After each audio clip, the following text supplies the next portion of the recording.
வெயில் காலத்தில் சுட்டெரிக்கும் சூரியனின் வெப்பத்தில் மக்கள் அதிகம் சிரமங்களுக்கு ஆளாகிறார்கள். வெயிலில் இளைப்பாற ஃபேன், ஏசி, ஃப்ரிட்ஜ் போன்று அதிகமாக நாம் பயன்படுத்துவதால் மின் கட்டணமும் உயரும். குறிப்பாக ஏசி பயன்பாடு மின் கட்டணம் உயர்வுக்கு முக்கிய காரணமாக இருக்கும். கோடையில் நாம் ஏசி, கூலர் அதிகமாக இயக்குவதால் ஆயிரக்கணக்கில் எலக்ட்ரிசிட்டி பில்லும் வருகிறது. ஆனால் சில டிப்ஸ்களை நீங்கள் பின்பற்றினால் மின்சார கட்டணத்தை பாதியாக குறைக்கலாம். மேலும் இந்த குறிப்புகளை நீங்கள் பின்பற்றினால் இனிவரும் காலங்களில் கஞ்சத்தனமாக ஏசியை இயக்கவும் அவசியம் இருக்காது. ஏர் கூலருடன் ஒப்பிடும்போது ஏசிக்கு செலவு அதிகம். ஏனென்றால் அது அதிக மின்சாரத்தை உறிஞ்சுகிறது. பெரும்பாலானோர் தங்களுடைய வீடுகளில் இரவு முழுவதும் ஏசியை ஆன் செய்தவாறே தூங்குகின்றனர். இதனால் மின்சார கட்டணம் அதிகமாக வரும். அதனால் மின்சார கட்டணத்தை குறைக்கும் சில வழிகளை இங்கே குறிப்பிடுகின்றோம். ஏசியை ஒருபோதும் குறைந்த வெப்பநிலையில் வைக்கக்கூடாது. ஏசியை 16 அல்லது 18 டிகிரியில் வைப்பது நல்ல குளிர்ச்சியை தருவதாக மக்கள் கருதுகின்றனர். ஆனால் பியூரோ ஆஃப் எனர்ஜி எஃபிஷியன்சி படி மக்கள் உடலுக்கு உகந்த வெப்பநிலையானது 24 டிகிரி. அதனால் வெப்பநிலையை 24ஆக வைத்திருங்கள். இது நிறைய மின்சாரத்தை சேமிக்கும். மேலும் ஏசியில் ஒவ்வொரு டிகிரி வெப்பநிலையை அதிகரிக்கும் போது 6% மின்சாரத்தை சேமிக்க முடியும் எனவும் பல ஆய்வுகளிலும் தெரிய வந்துள்ளது.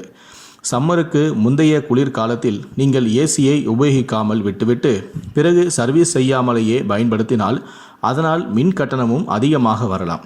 ஏனென்றால் நீண்ட நேரம் ஏசி நிறுத்தப்படுவதால் அதில் தூசி மற்றும் துகள்கள் அடைந்திருக்கும். அத்தகைய சூழ்நிலையில் குளிர்ச்சியை தர மிஷின் நிறைய வேலை செய்ய வேண்டியது வரும்.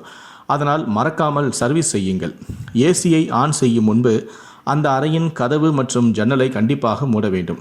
அதனால் அனல் காற்று உள்ளே வராது, குளிர்காற்றும் வெளியே போகாது. இல்லையென்றால் உங்கள் ஏசி அதிகமாக வேலை செய்ய வேண்டி இருக்கும். மேலும் மின் கட்டணமும் அதிகமாகும். இப்போதெல்லாம் பெரும்பாலான ஏசிகள் ஸ்வீப் மோட் அம்சத்துடன் வருகின்றன. அவை தானாகவே வெப்பநிலை மற்றும் ஈரப்பதத்தை சரி செய்து கொள்ளும். இதனால் 36% மின்சாரத்தை சேமிக்கவும் முடியும்.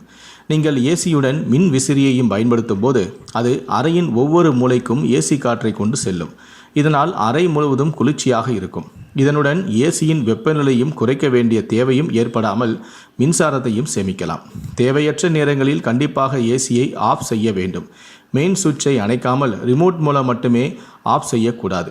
பயன்படுத்தாத நேரத்தில் ஏசியின் மெயின் சுவிட்சையும் நீங்கள் அணைத்து வைக்க வேண்டும். இப்போது மின்சாரத்தை சேமிக்கும் இன்வெர்டர் ஏசி விற்பனைக்கு வந்துவிட்டது. அதை வாங்கி பயன்படுத்தலாம். அதிக பராமரிப்பு செலவு இல்லாத ஏசியை வாங்குவது நல்லது. ஏசியில் உள்ள வெவ்வேறு மோடுகளையும் சரியாக பயன்படுத்தினாலும் ஓரளவு நீங்கள் மின்சார கட்டணம் குறையலாம். 5 ஸ்டார் ரேட்டிங் ஏசிகள் மின் பயன்பாட்டை குறைக்க உதவுகின்றன. நீங்கள் மின்சார கட்டணத்தை சேமிக்க விரும்பினால் 5 ஸ்டார் 5 நட்சத்திர மதிப்பீட்டில் ஏசியை நீங்கள் வாங்கவும். அதே போல LED விளக்குகளை பயன்படுத்தினாலும் மின் கட்டணம் குறைவாகவே வரும். கோடை காலத்தில் ஏசியை விட சீலிங் மற்றும் டேபிள் ஃபேன்களை அதிகமாக பயன்படுத்துங்கள். 1 மணி நேரத்திற்கு 30 பைசாவும் ஏசி 1 மணி நேரத்திற்கு 10 ரூபாயும் ஆகும். நீங்கள் ஏர் கண்டிஷனை இயக்க வேண்டும் என்றால் அதை 25 டிகிரியில் இயக்கவும். ஏசி தவிர மற்ற விஷயங்களிலும் மின்சாரத்தை சேமிக்க வேண்டும். கோடை காலம் என்பதால் முதலில் வீட்டில் உள்ள விளக்குகளை LEDகளாக மாற்றுங்கள்.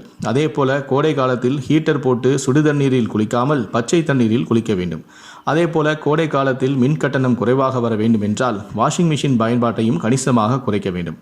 அதே போல ஆள் இல்லாத நேரங்களில் ஃபேன் மற்றும் லைட் ஓடுவதையும் உடனே கவனித்து அதனையும் அணைக்க வேண்டும். மிக்சியை பயன்படுத்தினால் கண்டிப்பாக கையோடு சுவிட்ச் ஆஃப் செய்ய வேண்டும். இப்படி செய்வதன் மூலம் கணிசமாக மின் நுகர்வும் குறையும், மின் கட்டணமும் குறைக்க முடியும்.